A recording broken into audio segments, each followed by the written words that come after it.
Nosso convidado de hoje é um líder visionário que está revolucionando a saúde e a segurança no Brasil. Fundador do grupo MedMais, a maior empresa de emergências aeroportuárias da América Latina. Ele construiu sua trajetória com propósito, começando como office boy e se tornando referência em liderança consciente. Seja muito bem-vindo, Vitor Reis!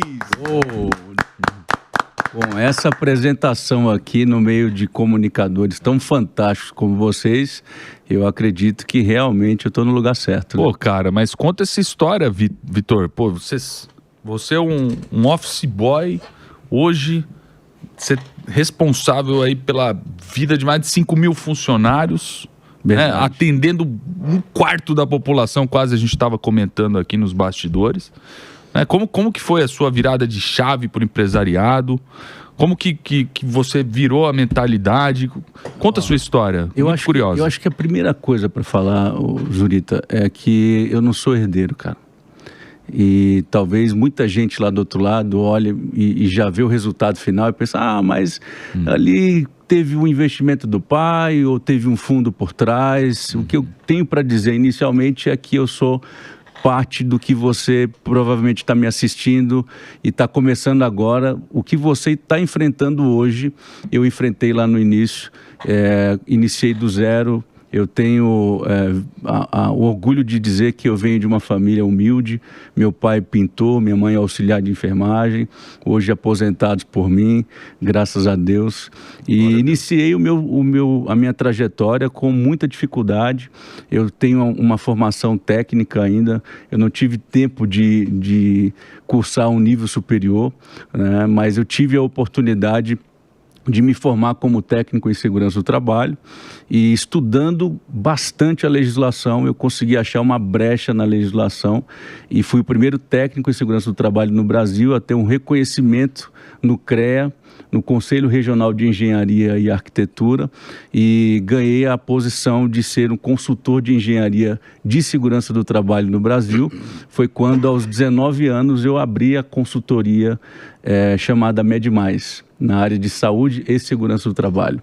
Resumidamente, eu fui construindo toda essa empresa, contando centavos, quebrei 2, 3 vezes. Na terceira vez que eu quebrei, eu perdi a minha primeira esposa, me deixou, eu fui dormir na lona, num colchãozinho na casa da minha mãe, retornei com tudo, com 600 mil reais de dívida, Rafa.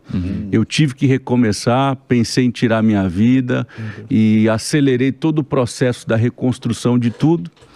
E com um contrato nacional, eu paguei tudo em 4, 5 meses e reiniciei todo o projeto, atendendo aí a partir desse ponto, a partir dessa crise, a parte de medicina do trabalho também. Começando a terceirização de mão de obra médica no Distrito Federal, que foi o que me trouxe a oportunidade de, em 2014, me destacar como uma empresa de terceirização de serviços de medicina do trabalho, onde veio a crise da Lava Jato e os aeroportos precisavam reduzir de forma significativa seus custos e suas despesas com atividade de emergência. Recebemos um convite do aeroporto de Brasília para participar de um BID, que é uma operação comercial para entrar na área de emergência. Eu, sem saber, entreguei uma proposta reduzindo o valor a 70% do custo e a despesa do mercado na época. E em 6 meses, com muito esforço, nós já estávamos em mais 6 aeroportos, né? E crescemos de forma significativa e hoje estamos em 49 aeroportos.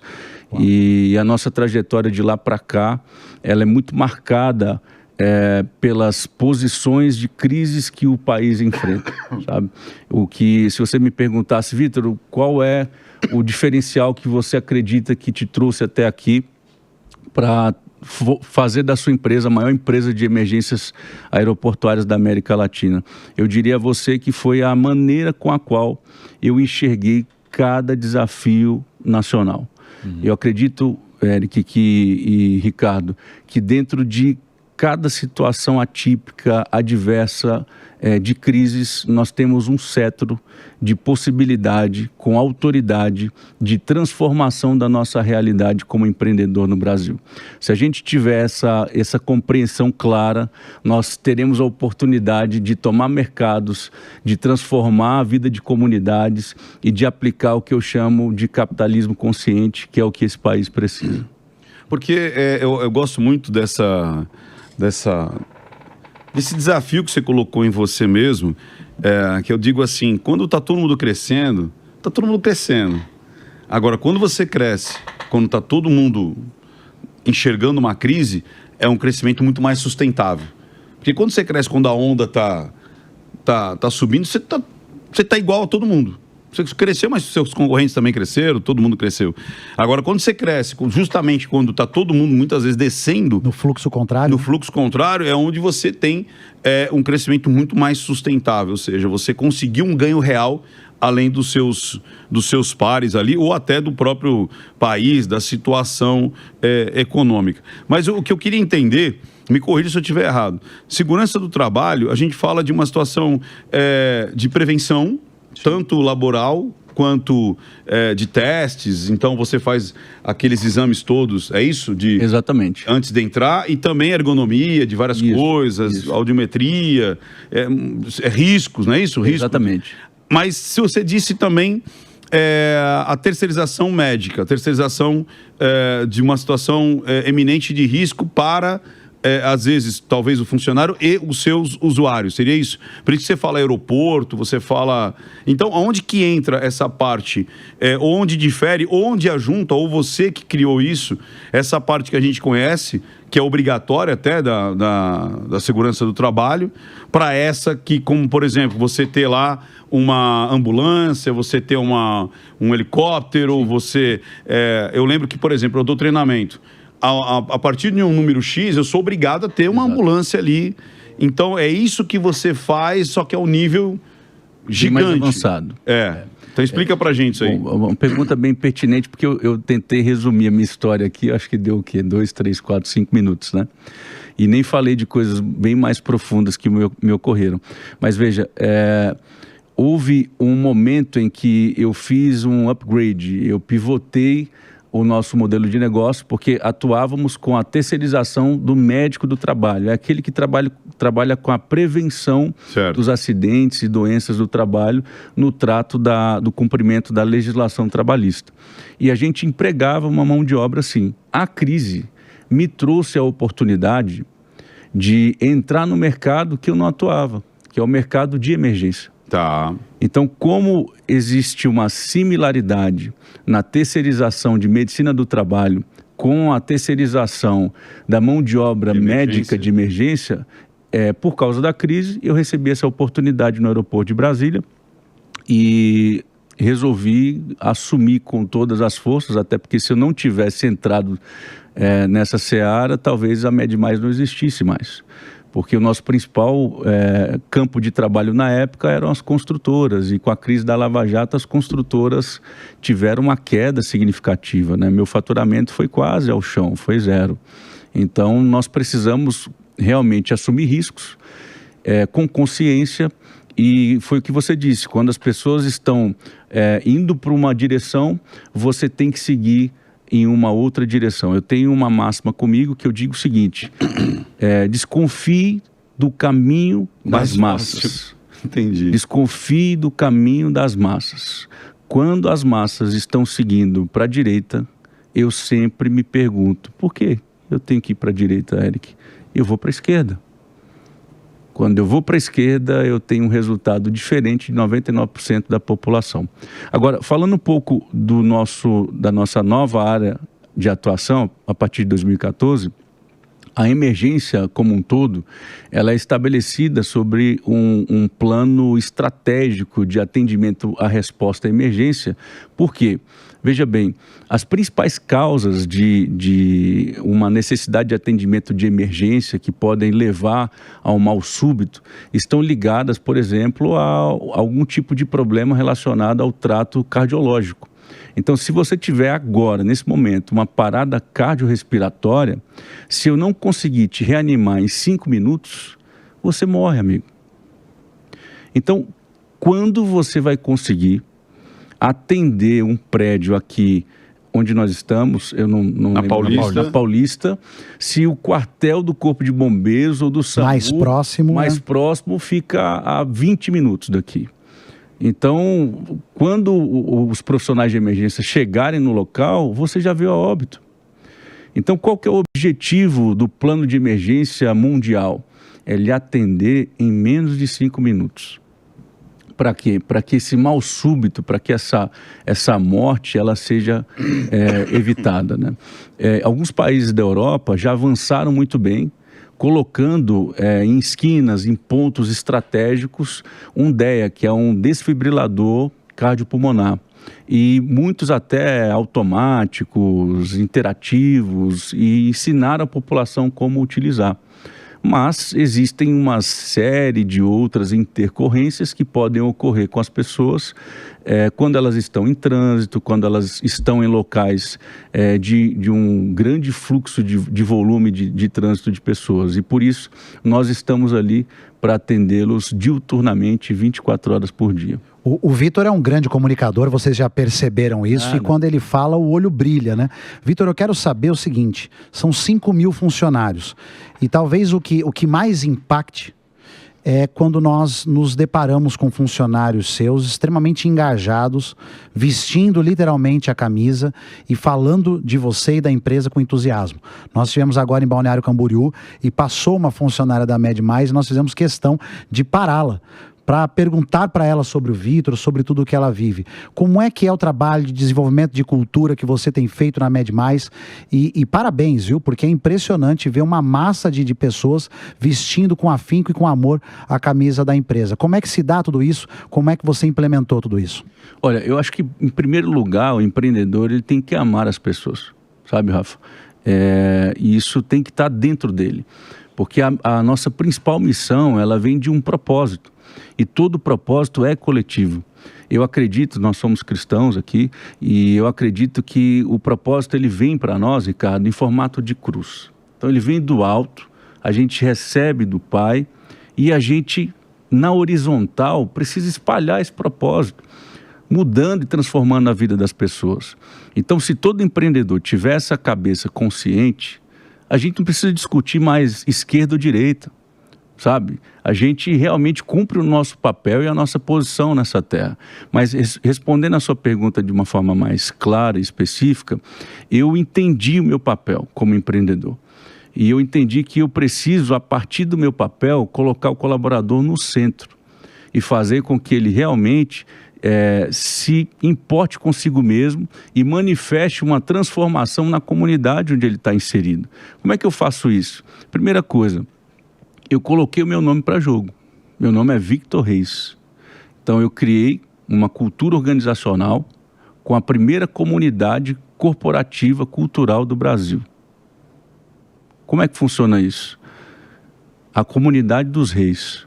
Então o que vocês veem por aí sobre ecossistema, comunidade e tal, eu trouxe isso para dentro, para o meu endomarketing. Coloquei o meu nome para jogo e disse, olha, nós vamos cumprir aqui um acordo entre a gente de que se vocês abraçarem a Med+, vai abraçar vocês nos momentos mais difíceis e nas dificuldades que vocês tiverem. E é isso que a gente faz no dia a dia, Eric. É isso que a gente faz. E a gente tem uma dificuldade tão grande para cumprir isso, porque terceirização de serviço, você faz ali na ponta do lápis, sabe? Centavo por centavo. E quantas vezes a gente tira do lucro, tira do bolso para atender, para resolver, para realizar sonho. Fizemos agora nossa última imersão com o que eu chamo de embaixadores da nossa cultura, embaixadores do nosso reino, né? É uma imersão com 350 embaixadores que são os gerentes regionais, né? Do Brasil inteiro. E foi um movimento poderoso. Eu gastei cerca de R$2 milhões nessa imersão. O meu cliente não repassa isso. O meu concorrente, ele não vai colocar isso na proposta. Eu tiro isso de onde? Do nosso lucro. Mas é a forma que eu encontro de manter todos na mesma página, porque cultura é isso, sabe? Cultura é como uma cascata de chocolate que desce ali daquela vitrine que a gente vê. Você pega ali, Ricardo, lá em cima e prova o chocolate e vai provar o mesmo chocolate lá embaixo. É a mesma coisa, é isso que tem que acontecer. O que eu penso aqui em cima, na minha mente, no meu coração, eu tenho que manifestar para fora. E é assim que a gente gere tudo. Então, e também para absorver colaboradores novos, você parte de uma... Eu acredito que você deve partir de uma premissa similar.